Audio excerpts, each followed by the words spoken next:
comentar para ele que a vida dele estava em risco. E a qualquer momento ele poderia morrer. Porque Saul estava perseguindo. Então Davi chama ele e fala: não, assim, vamos fazer um voto de sangue. E ali fizeram. E o voto era esse: se eu morrer, Davi falando para ele: patrão, você cuida da minha família. Mas se você morrer, eu cuido da tua família. Eu irei abençoar a tua família. E esse voto, irmãos, foi um voto que, por ter diversas vezes, às vezes, as pessoas se esquecem daquilo que falam. Tem um ditado popular que fala mesmo assim que quem bate esquece. E tem um outro ditado também que fala que as pessoas falam, mas as palavras às vezes vão ao vento, sabe? São esquecidas. Aquilo que você fala é esquecido. O cara diz que muitas das vezes você prefere que a pessoa anote aquilo que ela está falando, para você ter garantia daquilo que ela falou. Então o que nós vamos entender aqui? Nós vamos entender que no livro de 2 Samuel, capítulo de número 4, houve uma grande guerra.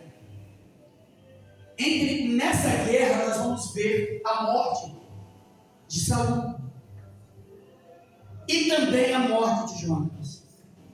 Só que a notícia ela vai até o palácio.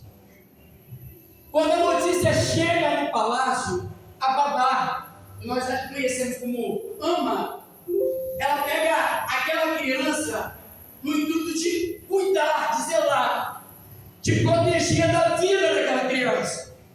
Ela pega aquela criança com medo de que os soldados que haviam matado a Jonatas e feito com que Saul se matasse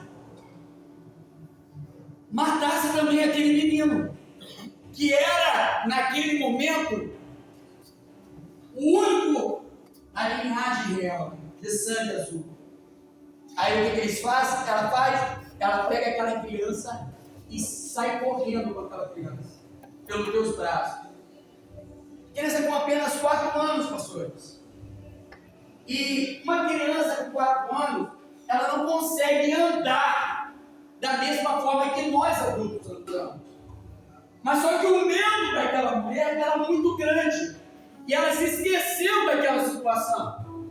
E de acordo com que ela desceu as escadas, aquela criança, ela quebra as suas pernas. E ela fica paraplégica. E o pior que fosse, mesmo paraplégica, aquela mulher falou mesmo assim: não podemos deixar essa criança por aqui. E levaram aquela criança lá, Lodebar, para a casa de um homem chamado Maquir. A palavra Lodebar, ela significa lugar sem pasto. Ela significa um lugar sem comunicação. Muitos também traduzem como terra do esquecimento. Por quê?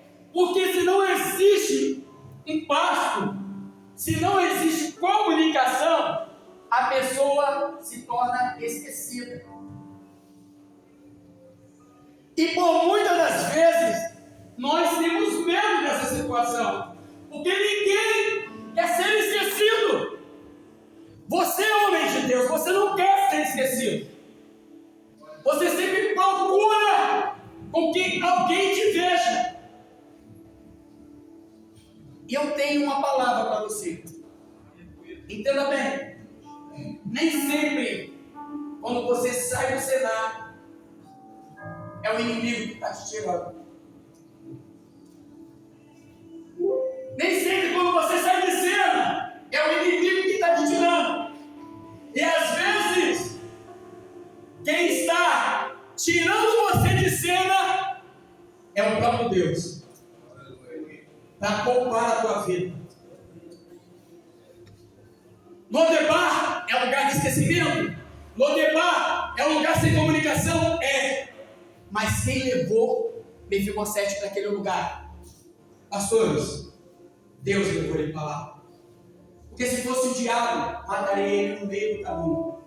Porque a Bíblia nos diz assim, ó, o diabo ele vem para matar, roubar e destruir. Mas o nosso Deus ele vem para quê? Para dar vida e vida com abundância. Mas a realidade, sabe o que acontece? Às vezes você quer estar na aparência, você quer ser visto por tudo e por todos, e às vezes Deus está falando para você mesmo assim: filho, fica quietinho. Às vezes você quer pregar, às vezes você quer cantar, e Deus está falando para você: filho, acalma, você precisa aprender. Porque se você fizer tal coisa de qualquer jeito, você vai se machucar. O inimigo não está brincando de ser inimigo, irmãos. O inimigo ele tem muita estratégia. Ele é tão articuloso que a Bíblia vai dizer mesmo assim, ó, que o diabo, vosso adversário, ele anda a vosso derredor, bramando como um leão, buscando a quem possa tragar. A todo momento ele está procurando acabar com você. E Deus está falando para você mesmo assim, ó, eu tenho cuidado de você. Eu tenho cuidado com tua vida. E às vezes você está falando mesmo assim, ó, eu não vou ficar nesse lugar. Eu vou falar para o departamento de varões. Não vou usar uma palavra um pouquinho pesada, pastor. É mais ou menos assim. Eu não quero ficar nesse grupo, porque aqui eu não tenho atitude, aqui eu não estou fazendo nada. Eu não vou ficar nesse grupo porque esse grupo não está me aceitando da maneira que eu gostaria de ser aceita. Enquanto isso, Deus está falando para você: se prepara, meu filho. Aleluia. Eu quero que você cresça. Enquanto você está falando assim, olha só, eu quero aparecer. Irmãos, entenda bem. O livro do Gênesis, capítulo de número 3, vai dizer que Moisés, quando ele nasceu, para que ele não morresse, foi preciso o quê? A mãe dele esconder. Durante 3 meses, Moisés estava escondido. Mas a minha pergunta é essa, pastores: mesmo escondido Moisés deixou de crescer? Não. Oi. Aleluia. Deixa eu te falar. Os olhos humanos podem até não entender e não ver o teu crescimento, mas é Deus que está fazendo você crescer. Aleluia. As pessoas podem não entender quem você é, mas Deus está falando assim, ó, eu estou fazendo você crescer. Aleluia. E eu vou te usar. E eu vou mudar a tua história. Glória a Deus. No momento em que você menos esperar, o meu Deus, ele vai se levantar, vai te pegar como um filho e vai te dizer, como está escrito lá no livro de Isaías, capítulo 41, versículo 13: eis que eu te pego pela tua mão direita e te digo, não tema, porque eu te ajudo. É Deus que vai te levantar. É Deus que vai tomar atitude sobre a tua vida. Mefibosete, ele foi para Lodebar, parecia estar esquecido. Ali aquele jovem se casou, teve filho. Parecia que estava tudo acabado. Parecia que estava tudo acabado. Parecia que não teria mais jeito, não teria mais solução. E uma determinada vez, Davi estava lá no seu palácio e acordou o grande rei Davi. Ele falou mesmo assim: eu estou em falta com alguma coisa. Eu preciso fazer alguma coisa por alguém. Sabe? O teu momento de entrar em cena, Deus ele sempre vai criar. Sabia disso? Você não precisa forçar nada. Você não precisa forçar nada. Porque quando Deus está no negócio, as coisas fluem natural, irmãos. É porque, entenda bem, é tão natural que Deus, ele aprimora os meus sonhos. E depois ele faz com que os teus sonhos viram tipo uma salada mista, pastor. Tipo uma bagunça. É mais depois do José? José sonhou que ele seria um líder, um grande líder. Seria líder do pai, dos pais, seria líder dos irmãos. E do nada, o negócio tudo perigoso, irmão. Os irmãos voltou matar ele. Tentaram acabar com a vida de José. E parecia mesmo assim, ó. Agora sim, ele acabou. Agora acabamos com ele. Colocaram ele no poço e depois venderam ele. Agora cadê o sonhador? Se acabou. Só que quem estava criando essa situação para José? Era o próprio Deus. Que se ele ficasse naquele lugar, não tinha como ele ser o que ele deveria ser. Aleluia. Se você quiser viver o projeto de Deus, você tem que passar pelos processos. Sabe? E existem muitos processos para você passar. Quando tudo parecia acabado, ele foi lá para a casa do Potifar. Lá começou a crescer. Quando tudo parecia que estava muito bem, Deus falou para vocês: tu está muito bem aí, filho. Vai para a prisão. Foi para a prisão. E quando na prisão ele começou a olhar e parecia que estava tudo bem. Sabe? Na prisão. Ali, ó, toma conta de uma coisa daqui, toma conta de outra coisa daqui. Só que tem um porém. Os sonhos que Deus havia sobre a vida dele, ele nunca se esqueceu. E Deus se lembrou dele quando ele estava lá na prisão. Alguma vez você já viu alguém lá da prisão sair para se tornar um governador? E na realidade,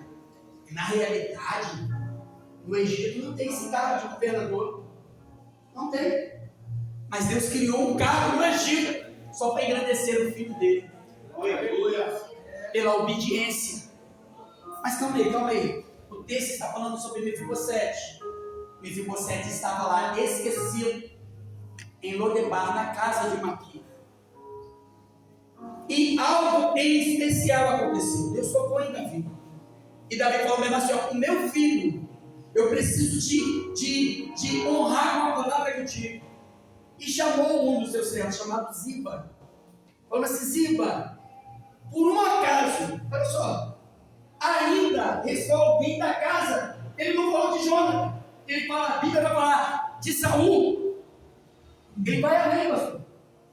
Sabe? A pessoa que tem um coração bom, ele não guarda mágoa. A realidade é que Davi, ele tinha tudo para matar Saul, para querer tomar o posto dele. Ele tinha tudo, diversas vezes. Mas a visão de Davi, mesmo sabendo que Saul estava em erro, ele fala assim: ó, de maneira nenhuma eu vou tocar no ungido do Senhor. Enquanto isso, sabe o que acontece? Existem muitos irmãos dentro da igreja querendo puxar o tapete do outro irmão só para ocupar o lugar.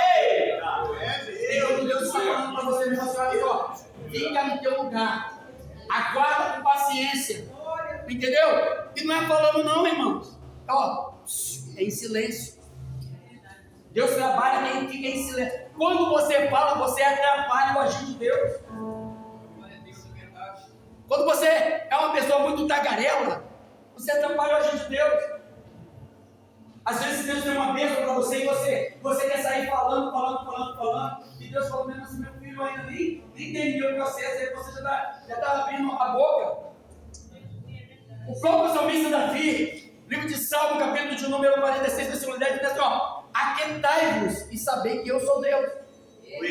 Serei exaltado entre as nações e serei exaltado sobre a terra. Deus está querendo pessoas que saibam o momento certo de falar. Sabe? Existe muita gente, irmãos, que é muito brava, é muito macho, fala. Mas o que ele realmente precisa falar, ele não fala. E Deus, ele trata com homens valorosos como vocês. E me trouxe nesse lugar para dizer para vocês: vocês precisam de ter cada dia mais intimidade com ele. Para que ele possa usar vocês como uma atalaia na mão dele. Porque o que importa é que ele cresça. Você tem que olhar para a tua vida e dizer assim: Senhor, eu preciso que tu cresça na minha vida. Voltando para a história de Mefibosete, mesmo esquecido, quando Davi fala com Ziba, ainda resta alguém, a postura de Ziba me dói no coração. Porque ele fala: ainda tem um zinho, só que é aleijado de ambos os pés. Serve para nada, tipo assim, não serve para nada. As pessoas só conseguem olhar as suas fragilidades. Dificilmente você encontra alguém que olha os seus valores. E deixa eu falar algo mais tremendo aqui, que Deus está mandando te dizer. Que às vezes você tem 1001 qualidades e você demonstra isso. Mas a única vez que você erra, diversas pessoas vão estar apontando o dedo para você. Aleluia! Dizendo que você não vai chegar em lugar nenhum. E quando Ziba fala isso, Davi, a posição de Davi foi mesmo assim, ó. Não importa se ele está aleijado, não importa. Vai lá buscar ele. Glória a Deus. Maquir era um homem poderoso. Por mais que o lugar não valia nada, é um lugar deserto, Davi era um homem poderoso. E quando a carruagem de Davi vai até Lodebar, todo mundo pensa o seguinte: olha só, pastor, só para fazer uma indagação. Essa carruagem está indo para a casa de Maquir, porque é o único homem poderoso que tem aqui nesse lugar. E por incrível que pareça, assim funciona os fofoqueiros, pastor. Os fofoqueiros só funcionam assim. A bênção funciona para qualquer um, menos para a pessoa certa. Você não pode ser abençoado. Para você não dá. Não. Passou para o senhor também não dá. Não. Valor? Não. A bênção vai para o lado, não é para você. É sempre assim. As pessoas olham aquela pessoa que tem mais aparência, sabe? E falam assim: não, a bênção vai ser para aquela pessoa que tem aparência. E por incrível que pareça, a carruagem entra em Lodebar. E qual é o destino da carruagem? A casa de Maquir. Meu Deus. A carruagem vai para a casa de Maquir, de acordo com os fofoqueiros. Só que tem um porém. Quando os soldados chegam e descem da carruagem, o nome que vai soar no ouvido daqueles fofoqueiros é esse: por uma casa que é a casa do senhor Maquir. Sim, a casa do senhor Maquir. Eu falei? Por uma casa aqui tem um rapaz chamado Mefibosete. Pessoal, meu Deus, acharam a Aleijadinho. Pensa comigo. Acharam o Aleijadinho. Sabe o que vai acontecer com ele? Vai morrer. Porque ele é o único da linhagem real. Vai morrer. Acharam ele. Acharam o Aleijadinho. Agora ele vai morrer. E a realidade é que nós olhamos aqui essa história, o contexto dessa história, nós vemos realmente dessa forma, pastor. Nós vemos essa situação. E o que acontece? Maquir não podia fazer nada, porque a ordem de buscar o Mefibosete era do rei. Aleluia. E o que acontece? Pegam o Mefibosete. Os soldados pegam o Mefibosete e colocam ele na carruagem real e o levam para o palácio. Aleluia. Mefibosete neste momento é você. Aleluia. Olhando a tua história, a tua vida. Estamos no palácio. E o palácio agora é este lugar. O palácio.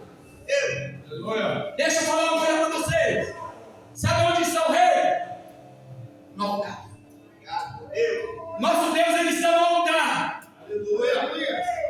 E ele vai querer falar com você essa noite. Aleluia. Nosso Deus, ele vai querer conversar com você. Aleluia. Glória a Deus. No palácio existia uma sala chamada Sala do Concílio. É a sala onde que todas as pessoas entravam para se apresentar ao rei. E quando se apresentava ao rei, ali tinha o teu julgamento. Ou era vida, ou era morte. Se o rei levantasse o cetro, vida. Se ele abaixasse, morte. Só que tem um porém. A carruagem chegou e parou em frente à sala do conselho. Abriram-se as portas, como a porta da igreja está ali. E está aqui no alto da sala do concílio o rei Davi. Só que tem um porém. Para chegar até a presença do rei, escuta isso. Soldado nenhum poderia trazer ninguém. As pessoas tinham que vir de uma forma espontânea. Consegue entender isso? Mefibosete para com a carruagem na frente. Os soldados pegam um de um lado, outro do outro. E fazem o seguinte: larga ele em frente à porta da sala do conselho. Deixa ele lá. E o que se ouve de dentro da sala? A voz de Davi, falando o quê? Mefibosete, venha até mim. Mas Mefibosete, ele está aleijado. Ele está aleijado, mas não está morto, irmãos. Glória a Deus, é verdade. Pastores, líderes, escuta bem. Tem muitas pessoas que estão aqui aleijados, mas eles têm valores. Deixa eu falar uma coisa para você. Às vezes você se sente sem valor nenhum. Mas escuta uma coisa. Nessa noite Deus me trouxe aqui para dizer para você: o rei te chama. Não sei quais são as suas limitações, mas o rei te chama. Eu não sei como é que você vai chegar até a presença do rei. Não sei se você se arrastando, como Mefibosete veio de lá se arrastando até a presença do rei. Sozinho, mas ele veio se arrastando. E a caminhada era longa. E no meio do caminho, sabe o que acontece? A vontade de parar e desistir é grande. Mas ele vem se arrastando. O pensamento dele era mais ou menos assim, ó. Acabou para mim. É verdade, Deus. Para mim não tem mais jeito. Será que ele vai ter piedade de mim? Enquanto isso ele escuta uma voz dizendo: Mefibosete, venha. O medo bate no coração dele. Ele vem se arrastando. Ele vem se arrastando. E pensando: meu Deus, e agora? Eu tenho um filho para criar. Eu tenho uma esposa. O que vai acontecer de mim agora? Enquanto isso ele ouve uma voz dizendo: Mefibosete, vem. Sabe o que Deus está falando para você? Filho, mesmo em meio a todas as suas situações, os problemas que você anda carregando, não para não. Vem. Venha. Aleluia. Venha. Venha. Jesus ele está te chamando. Aleluia. Hoje é uma noite que Deus ele está te chamando. Vem. Vem. Mas é uma noite de também você parar e olhar para dentro de você. Aleluia. Ao invés de diversas pessoas, uma pessoa olhar. Eu já vi diversas vezes pessoas no culto falando assim, ó: fulano de tal deveria estar no culto hoje porque a palavra era toda dela. Não. A palavra é para você. Deus está mandando dizer que a palavra é para você. É você que precisa se apresentar a Deus. Com todo o teu erro, com todas as tuas falhas. Sabe? Porque é por causa disso que no livro de 1 Coríntios capítulo 11, versículo 28, diz assim, ó: examina-se, pois, o homem ao teu irmão, não é isso? Não, é assim mesmo. Você olha para dentro de você e fala mesmo assim, ó: eu preciso mudar. Eu estou cheio de falhas. Eu estou cheio de erros. Senhor, eu preciso de Ti. Aleluia. Deus está falando para você, vaso. Para você, homem e mulher de Deus que chegou até aqui. Deus ele marcou enquanto contigo nessa noite, sabe, para dizer para você o quê? Que você precisa agora dar uma olhada para dentro de você. Esquecer as pessoas que estão agora do lado direito, do lado esquerdo, para frente e atrás. E olha para dentro de você. Aleluia. E o Pai ele está te chamando, dizendo não assim, ó, filho, vem até mim. E Ele está te chamando pelo teu nome. Ele te conhece. Aleluia. E você depois de tanto esforço, ele chega até a presença do rei. E quando chega na presença do rei, as palavras de Mefibosete foi as palavras que nós acabamos de ler, que diz assim: então se inclinou e disse: quem é teu servo para teres olhado para um cão morto, tal como eu? Quem é teu servo para teres olhado para um cão morto, tal como eu? Sabe quando você se apresenta até a Deus cheio de dores? Sabe quando você se apresenta até Deus sabendo dos teus erros e das tuas falhas? Você não quer se apresentar a Deus mostrando quem você é, mas sim o que você fez ou o que você faz. Porque não é ninguém que está te apontando, agora é você que está vendo as tuas falhas. E Deus está falando mesmo assim: eu quero tratar da tua vida, mas eu estou querendo ouvir uma sinceridade sua. Aleluia. Deus te trouxe nessa noite para dizer mesmo assim: ó, eu preciso de homens sinceros. Eu preciso de mulheres sinceras. Pessoas que têm a capacidade de chegar até mim e dizer mesmo assim: ó, mostrar o teu erro, ao invés de querer te apresentar, mostrando que é alguma coisa. E quando esse jovem chega até Davi, se apresentando dessa maneira, eu fico imaginando, os soldados não estão ali, mas existe um rei que é um pai, que é um amigo, que está pronto a ajudar. É ele que vai pegar aquele jovem e vai o levantar. Sabe por quê? Porque o nosso Deus, ele jamais vai te deixar prostrado. Sabia disso? O nosso Deus, quando você se apresenta a Deus, ele jamais vai te deixar prostrado, irmãos. Então ele te chama, fala mesmo assim: ó, eu preciso de você. Eu quero mudar a tua história. Eu quero mudar a tua vida. Aleluia! E eu vou mudar a tua história. Davi falou mesmo assim: olha só, tudo que você sofria, o que você não teve, o que arrancaram de você, eu vou te devolver. Eu vou restituir inteiro para você novamente. Aleluia. Eu sei mesmo na tua vida. Mas para isso, resta saber se você tem a capacidade de se apresentar até Deus na postura em que você está. Sabe? Porque é fácil, irmãos.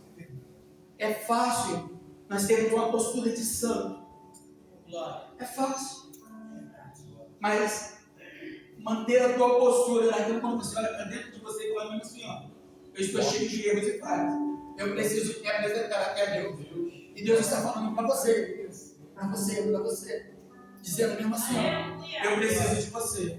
Eu tenho uma grande obra. E às vezes a obra ainda nem foi concluída na tua vida. Sabe por quê? Porque você não teve a capacidade de se apresentar a Deus. Aleluia. Deus quer aqui nesse lugar. Aleluia. Homens e mulheres de Deus.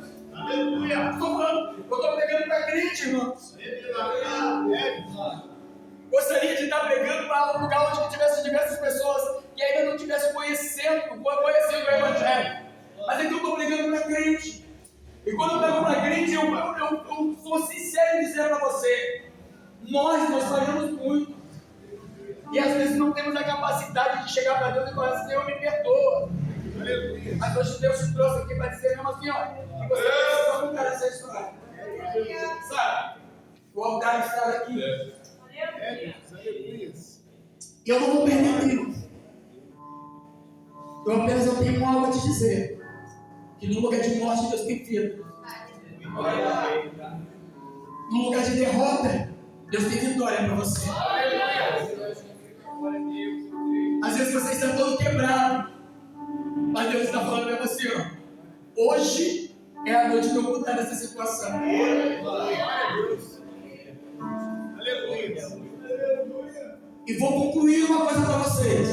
Deus não tem um ditado aí popular que falando assim: que Deus escreve certo nas linhas tortas. Irmãos, maior balela que eu já ouvi Deus não faz nada errado em coisa errada, nada certo em coisa errada.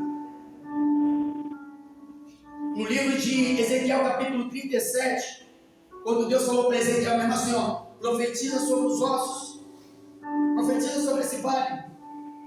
A Bíblia vai dizer que a cabeça estava no lugar, os braços estavam em outro, as pernas estavam em outro.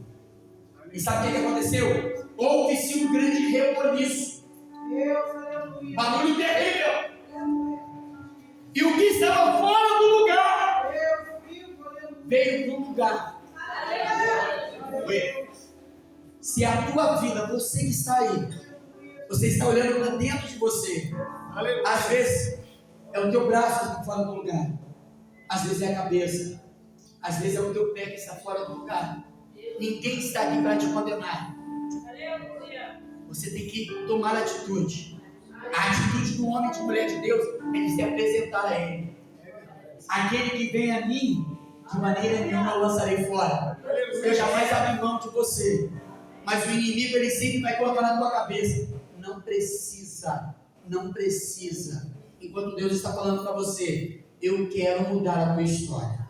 E o meu convite para você, homem e mulher de Deus, você que ouviu essa palavra e está entendendo que Deus está falando para você, que Ele quer mudar a tua história e que você precisa olhar para dentro de você. E por mais que você esteja olhando para você e falando assim, Senhor, eu estou todo quebrado, eu sei que Tu és santo, eu sei que Tu és todo poderoso, eu sei que as pessoas talvez vão falar alguma coisa, mas você vai ter que fazer igual a mulher do fluxo de sangue. Saber que você é uma pessoa cheia de erro e de pecado. E até imundo. Mas você vai ter que tocar naquilo que é santo. Enfrentar a multidão. Enfrentar o teu erro. Então a minha pergunta para você é essa. Se existe alguém a ouvir essa voz e saber que Deus está falando com você e que Ele quer mudar a tua história. Homem e mulher de Deus. Não tenha medo. Deus está te chamando você pelo teu nome. Vem até aqui à frente que eu quero orar por você. Eu quero isso. Você não precisa vir aqui para agradar o pregador. O pregador não precisa ser agradado por ninguém. Você precisa entender que Deus está te chamando. Você precisa entender que quem está quebrado é você. Aleluia. Você precisa entender que o Pai, enquanto você não tomar a atitude de vir até aqui, não vai mudar. Nada vai acontecer. Aleluia. O jovem quando ele errou com o pai, que ele gastou tudo que ele tinha, ele falou assim, eu preciso mudar. Mas a primeira atitude dele, ele falou assim, ó, eu tenho que me levantar. Então eu encontro com meu pai. Porque eu peguei contra o pai, eu peguei contra o céu. E o pai está te chamando. Eu quero você. Eu quero te mudar. Eu sei das suas limitações. Eu sei como você está. E eu estou te chamando porque eu te amo. Você pode estar esquecido. Você pode estar esquecido. Mas o pai, ele sabe onde que você está. E ele está te chamando. Venha até mim, venha até mim. Venha até mim, venha até mim. O pai está te chamando. O pai está te chamando. Esse culto é especial para você. Esse culto é para você. Vem, meu sete, vem. Vem, o pai está aqui, ele está te chamando. Ele está te chamando porque ele te ama. Olha, coisa que eu acho muito interessante, pastor Joaquim, é que o culto é de varões. Mas Deus não deixa de falar para os varões. Sabe? Aí a realidade é que Deus ele não escolhe ninguém para falar. Ele fala com quem tem ouvidos para ouvir. E posso ser sincero, às vezes o profeta, o sacerdote não tem mais ouvido para ouvir a voz de Deus. Mas o simples menino que está no quarto dormindo, ele ouve Deus chamar ele pelo nome, dizendo Samuel, Samuel. Ele mesmo sem conhecer a voz de Deus, ele se levanta. Ele toma a atitude de dizer: meu Senhor, alguém está me chamando. Ele vai procurar por ele, para o sacerdote. Ele fala: meu Senhor, tu está me chamando? Ele fala: não. E Deus chama ele novamente. Escuta uma coisa, deixa eu te falar. Quando Deus chamou a Samuel, Deus estava longe, estava no quarto. Quando Deus chamou a Samuel, Deus estava no quarto de Samuel. Deixa eu fazer uma pergunta para vocês. Samuel saiu do quarto e foi até o quarto de Eli. Deus estava longe? No quarto. Deus continuou no quarto? Continuou. Quem saiu do quarto foi quem? Foi Samuel. Deus continuou no quarto. Aleluia. Hoje Deus me trouxe aqui também. Deus está falando para você mesmo assim: olha só, chamando pelo teu nome e falando mesmo para você: eu tenho uma grande obra. Mas às vezes você ouve a voz de Deus, mas você não consegue entender que é Deus que está falando com você. Eu não posso demorar mais. Eu gostaria que você se colocasse de pé agora neste momento. Isso. Aqui tem homens e mulheres aqui valorosos, sabe? E entenderam que Deus falou com eles. Mas talvez você está aí, talvez você não entendeu, você apenas ouviu. Ouvir é uma coisa, entender é outra. E Deus me trouxe aqui para ministrar mesmo sobre a tua vida. Deus, aleluia. Eu estou aqui para ministrar mesmo sobre a tua vida. E o teu momento é hoje, o teu momento é agora. Eu não sei se Deus está enviando anjos lá na casa das pessoas que estão aqui. Aleluia.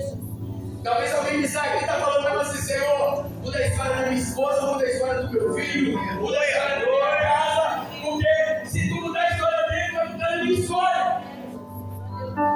E Deus ele está aqui para te ouvir, para entender a tua situação. E é por isso que ele me trouxe. Eu gostaria agora que a descrição aqui à frente coloque essa mão sobre o teu coração. Isso.